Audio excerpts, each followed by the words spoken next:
Hello everyone, thank you for being here with us for our newest webinars. I am Selma and I am an emailing expert at CakeMail, and I'm here today with both Isabel and Alex to answer all of your questions at the end. You can just leave them in our little box and we will be answering them at the end. Now, as Isabel mentioned earlier, this is our newest webinar. This is the first time that we're doing it, and it is all centered around understanding email marketing analytics for a maximum impact for your campaigns.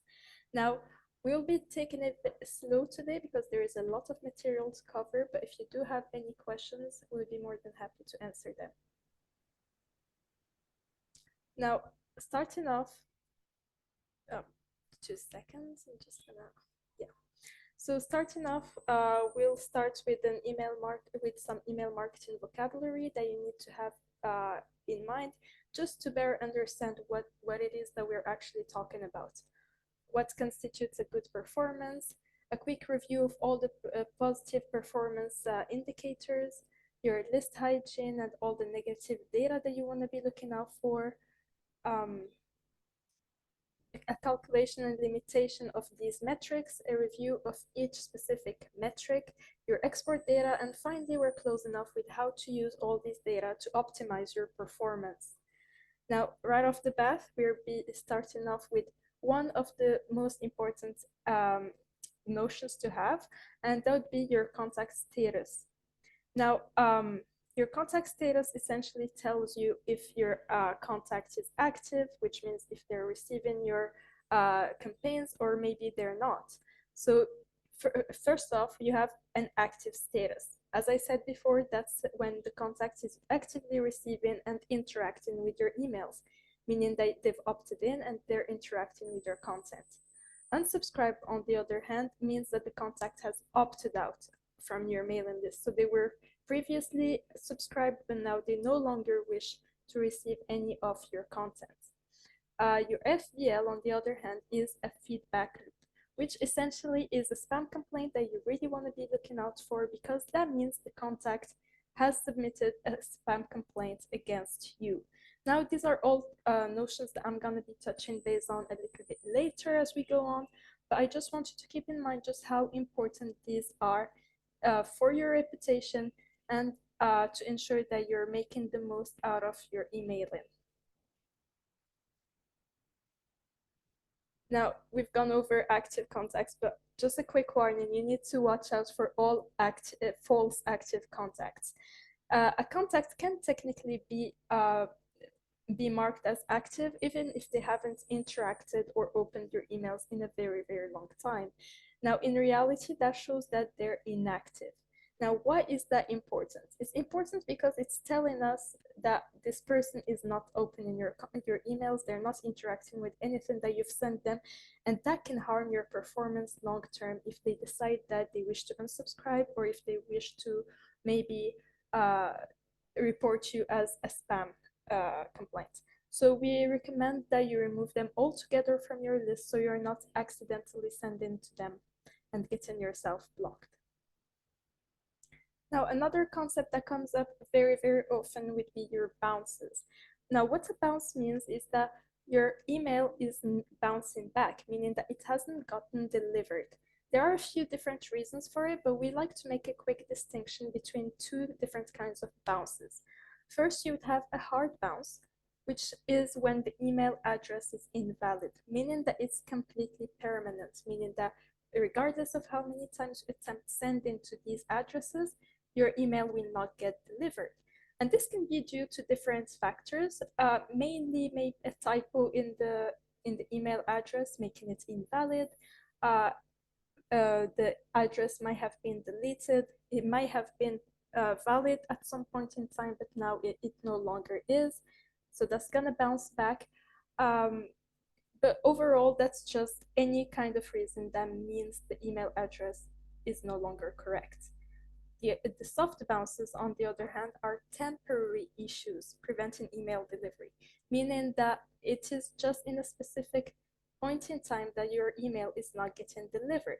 Now, there is there are many different reasons for this. It can be impacted by different factors, but what we mostly see would be that one, you would have a full inbox, meaning that the recipient's inbox it doesn't have any more storage to welcome any newer emails. Your email is being blocked. Now, this is happening on the receiver's end.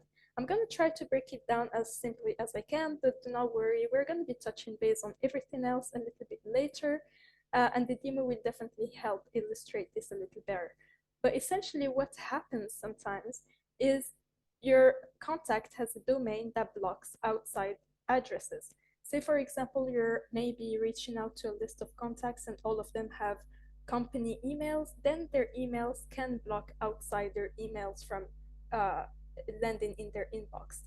What you can do at this point is reach out to the recipients and maybe request that your email gets whitelisted.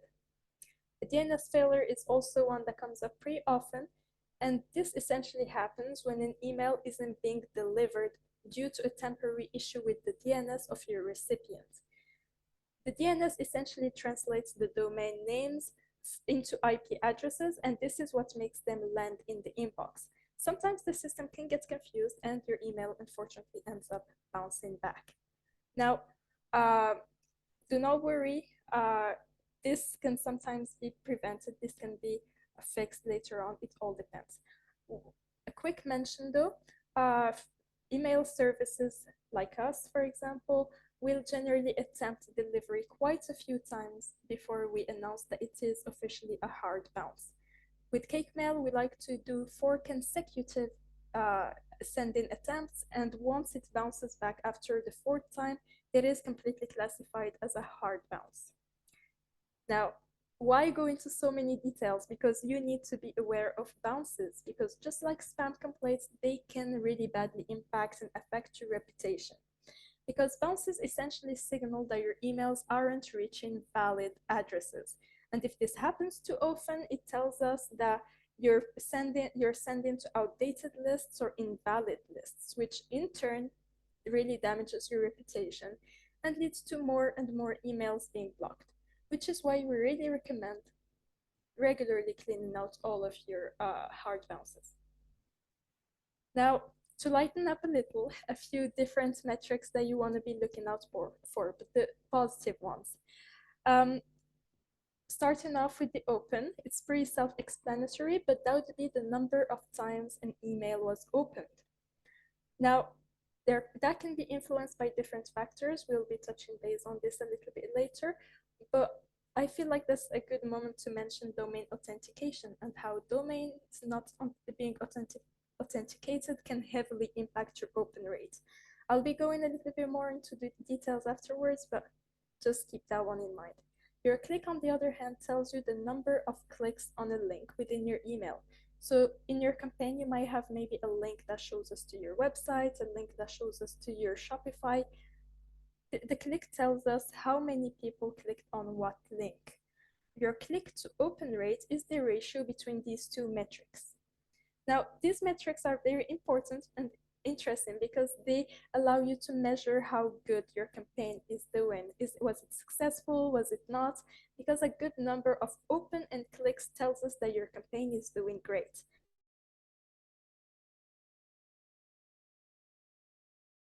Just like you have positive data, there's also negative data that you want to be looking out for and paying very close attention to, mainly complaint rates and unsubscribe rates.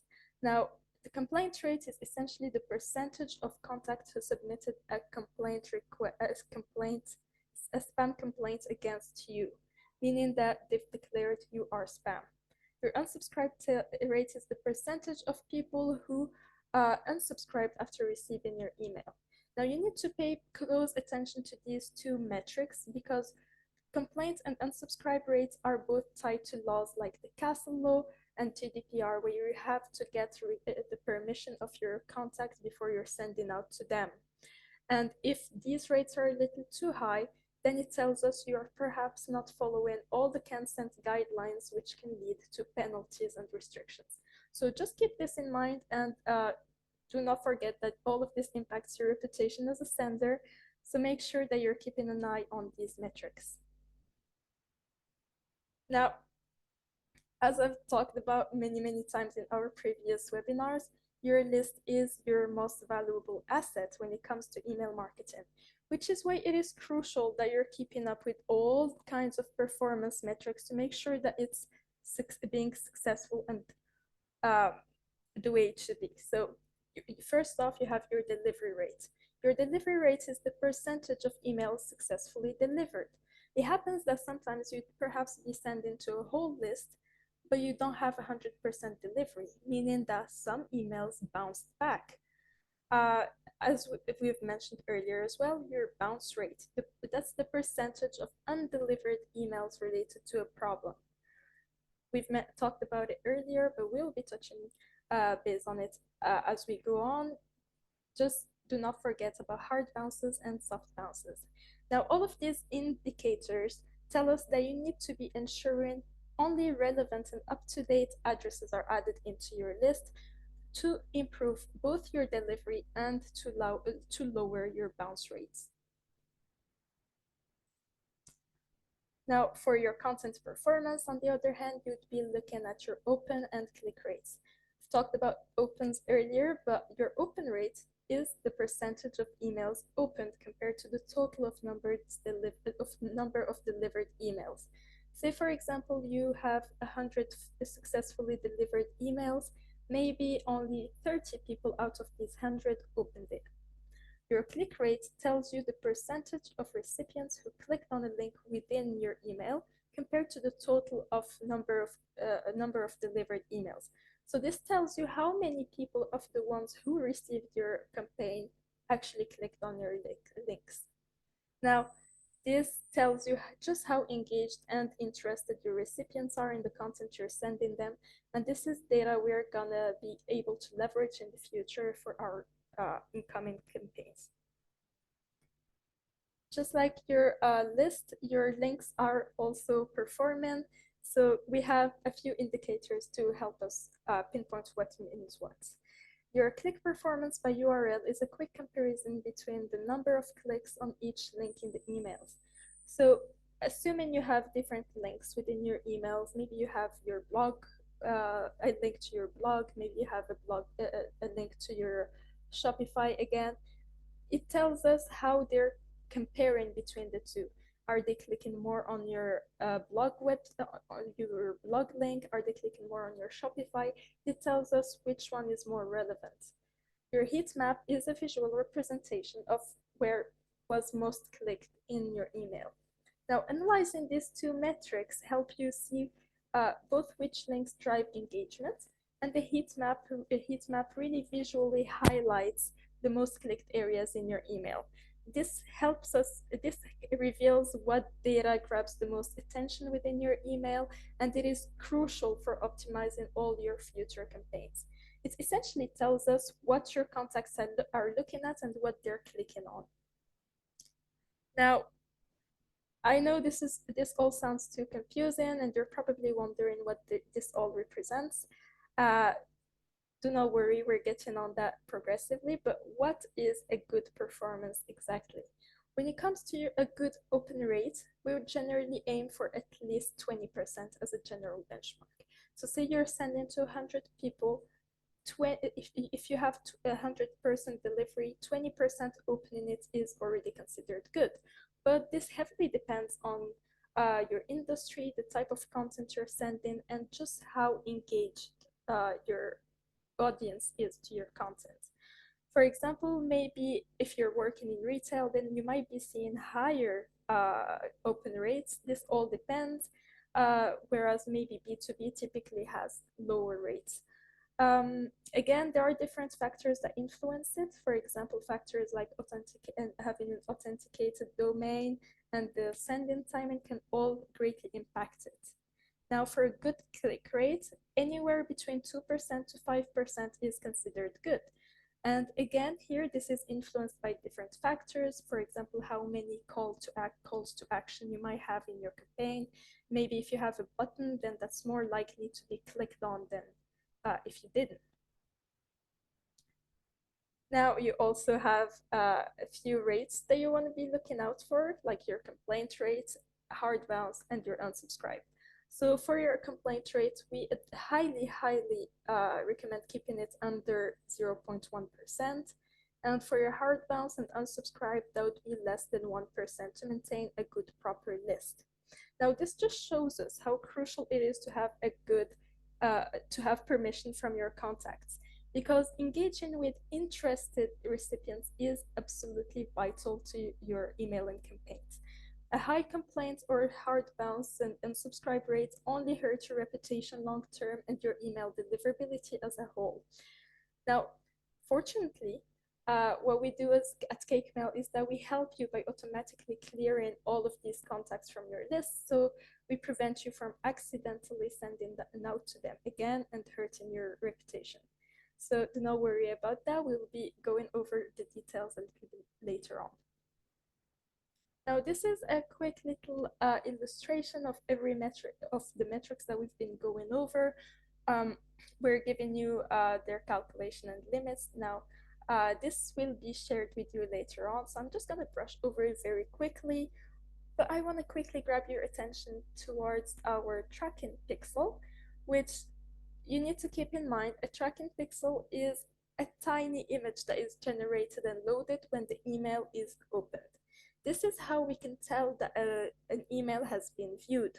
Now, if the pixel for some reason doesn't load, like for example, in some rare cases, text-only browsers, the open isn't counted. Now, these are all factors that you need to keep in mind because you might see fluctuating open rates. Do not be alarmed. Sometimes there are things like this that come into play. Now, let's evaluate our campaign's performance. First, let's focus on our success metrics like our opens and clicks. These numbers show us how well we're doing in terms of campaign and if our content is resonating with our audience or not. So you might ask yourself a few questions. Are they engaged with our content? Are they opening our content? Are they interacting with it? Are they clicking on our links? But these all tell you generally how good your campaign is doing. But you shouldn't forget that you need to keep an eye on potential issues as well, like your delivery, your complaints, your unsubscribe, and so on, because they can impact all your future campaigns. So make sure, if you're sending out your campaign, make sure that you're reviewing all your success metrics, but also paying very, very close attention to who may be unsubscribed, who bounced back, and most importantly, who reported you as spam. Now remember, it is also essential that you give it some time before you're analyzing all the data. We recommend generally at least 48 hours after you've sent the complaints to get an accurate picture of your metrics. This gives the metrics and the statistics a little bit of time to stabilize. Now, I just can't emphasize enough how important it is that after sending out your campaign, you take some time and you export and analyze your data, because it is essentially data that can be leveraged in all of your future campaigns. When it comes to leveraging your information, you can segment, you can optimize your campaigns based on all this information that you're gathering. For example, say you've sent a campaign and people haven't opened it, you could be sending out reminders to let them know that you're also interacting with them. Or on the other hand, you could be sending exclusively to the ones who've opened, sort of sending them rewards for their engagement. It all depends, but it is all interesting information and data that you need to be able to leverage in order to optimize your emailing campaigns.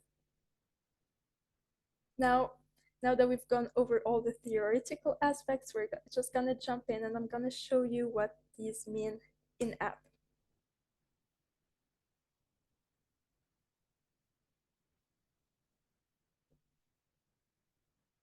Now, as you can see, I've logged into my little CakeMail account, and today I am Keri Cat, which is my own personal little cat shop. And what I'm going to do is I'm quickly going to grab your attention to a very special part of our app. Now, I've talked about it earlier briefly, but not enough, but an authenticated domain is the way to improve your deliverability. If you do not have an authenticated domain, unfortunately, your chances of ending up in the spam box is increasingly higher. This is because when you end up in the spam box, people are not opening your emails, and they're probably not reviewing what you're sending them. So if you want to quickly double check it, you just have to go to your sender section, scroll down, add your sender, and follow all the necessary steps to authenticate your domain. Now we have a very nice support team, and if you have any questions regarding that, you can ask us. Now I'm just gonna go to campaigns. We've had different webinars before where we created a campaign, created our lists, but this is the final aspect. Say you've created your campaign and you've sent it. This is where you can see all your campaign reports. Now, as you can see, we have our drafts over here, we have our outbox, and then we have our sent. Now, I'm just gonna grab your attention to this one. This is my latest sent campaign, and we're gonna be reviewing together all the different metrics. Now, right off the bat, this is what we have on the website. We have the name of your campaign, and you have two categories. You have the general performance, and then you have the contact activity, which tells you all the details about your contacts. Now, starting off over here, you can see that it was sent to your list, specifically which number of contacts it was sent to. And over here, you would have your campaign where you can view the email fully to get a clear idea of what that looks like. But as we've mentioned, your open rate, that would be the number of people who opened your campaign. So out of the 32 people that my campaign was sent to, I have 11 people who opened it. Now, I see that you can see here that I have 13 total opens. That means that some of my contacts opened it more than once. But generally, when we say that 11 people opened it, that means a singular open. Now over here, you can see what that represents. My rate is higher than 20%, so I would say that's a win. When you scroll a little, you can have your click rate, as I've mentioned earlier.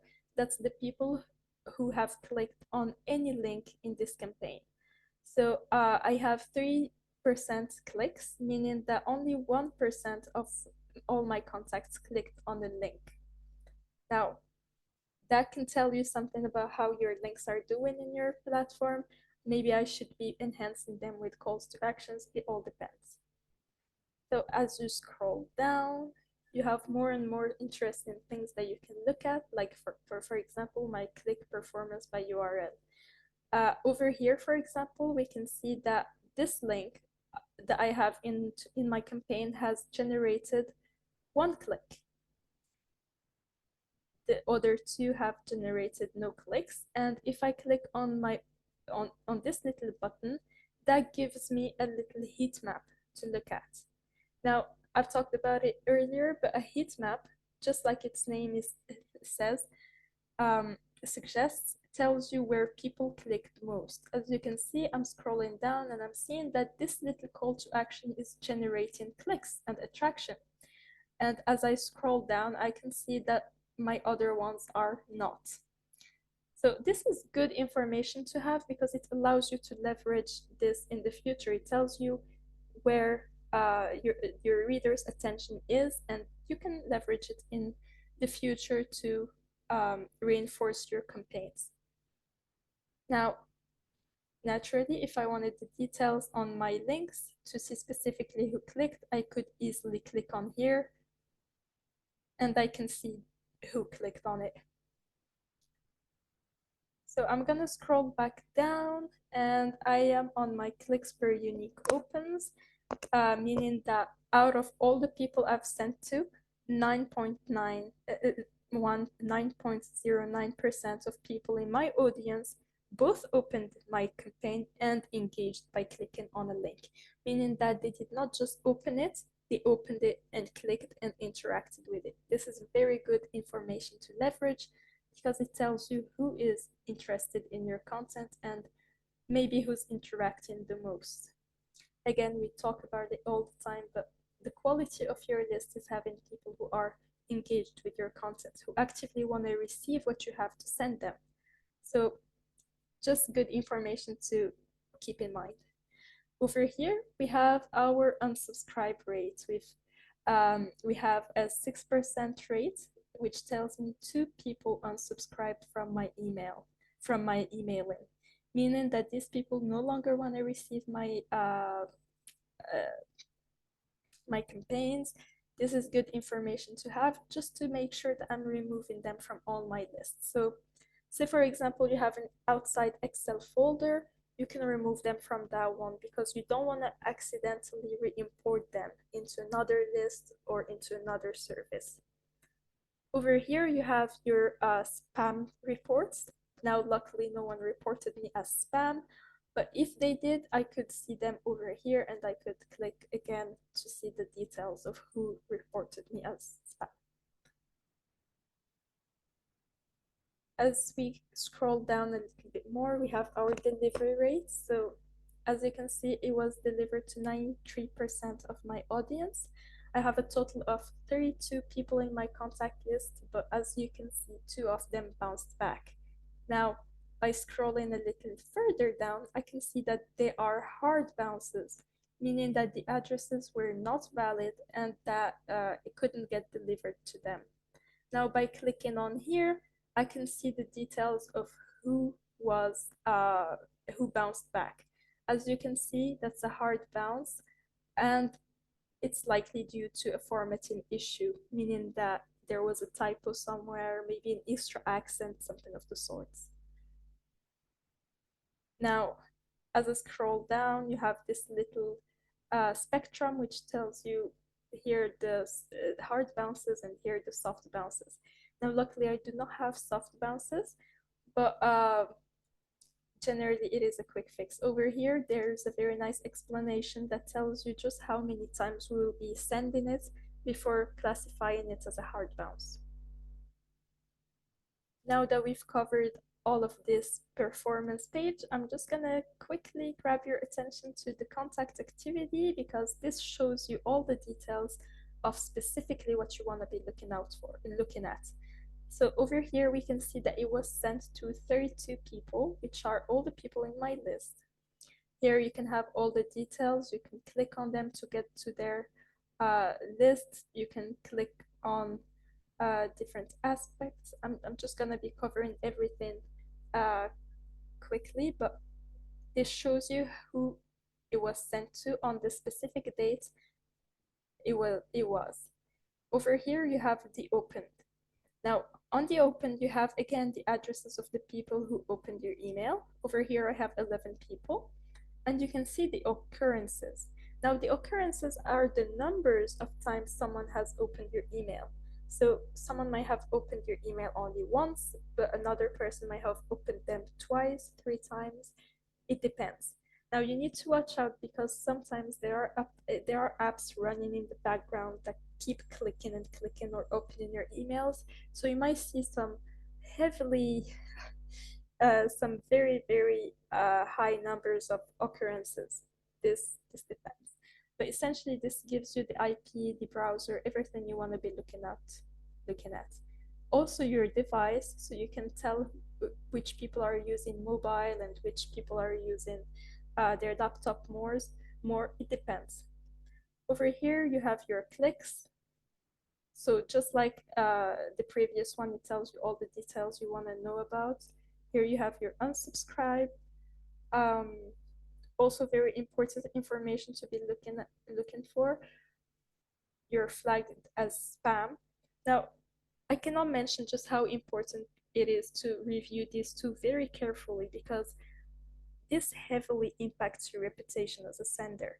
If you're not taking them out of your list, if you're accidentally sending out to them again, this could greatly impact your reputation.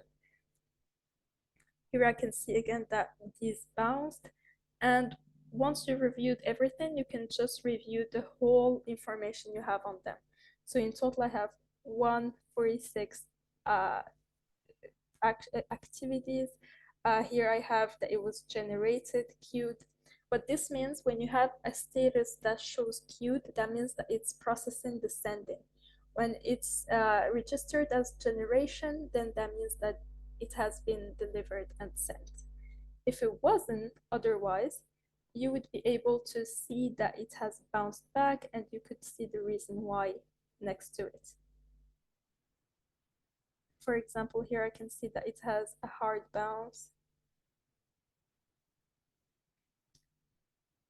And generally you'd be able to also see the reason. Now that we've covered that, we take all of your questions once that's done. I'm just gonna grab your attention and take it to this little button which allows you to export all of your information. By clicking on export all activity, and then that's just gonna generate it whenever it's ready. You can just press OK, got it. So for example, you're working on another campaign, you can go back to it and let it download in the meantime. But once you've clicked export and gone to export all activity, you can go to account. Once you go to your account, you just have to go to experts, and then you will have all the downloadable files that you have, all the previous activities that you have, and the ones that you want to download. See, mine is still loading, so I'm just gonna move on. But if you ever feel lost and cannot find your export, this is where they are. They're in your account under your experts section. Now, we've mentioned earlier just how important it is to use all of this information you have. And I'm just quickly gonna show you how to do it within CakeMail. So I'm going to my list, right? I have my list of contacts, and I'm just gonna filter them. Or you know what? I'm just gonna create a segment. So say, for example, I've sent my first campaign and people were not interacting with it the way I wanted. Say, for example, many of the people I wanted to reach didn't get to open it. Then I'm just gonna create a segment that I'm gonna call reminder, and I'm gonna go select a condition. Now, say I'm gonna choose a condition based on email address or on email activity. Now, this is a feature that needs a premium upgrade, but generally what this does is that it allows you to pick the email activity of all the people who haven't opened your content. So this helps you generate a list of the people who didn't open your email. This allows you to generate a list of the people who maybe opened your email and all kinds of activities. Say, for example, clicked or didn't click, opened or didn't open. And based on this crucial information, you can create your segment, and then you can send out to them again, meaning that you can send them another reminder, you can send them rewards, you can send them things to make them more engaged with your content as a whole. But this isn't the only nice feature that you can do. You could also be using automations. Now, by creating an automation where, for example, systematically, whenever someone opens one of your emails, you send them another one. Say, for example, you're doing a competition and people are registering to this competition, then you can automatically send them another email just to thank them for their participation, just to make sure you're engaging with them again. These are very interesting little things that I really recommend playing around with, because it can greatly improve your results at the end of the day. So remember, this information can be used both as a segment, a new list, it can be used as an automation, it can be used as anything you wish it to, and it just gives you a really nice idea on what you should be looking out for. Now that I think my export has processed, I'm just gonna go here, and well, whenever it's ready, you can just download it. And what that does is that it generates a CSV file that you can open onto your laptop or anything of the sorts. Now, I think I've covered most, if not all, of the aspects of your reporting. If you have any questions, we would be more than happy to answer all of them. So, yeah, that would be all for me.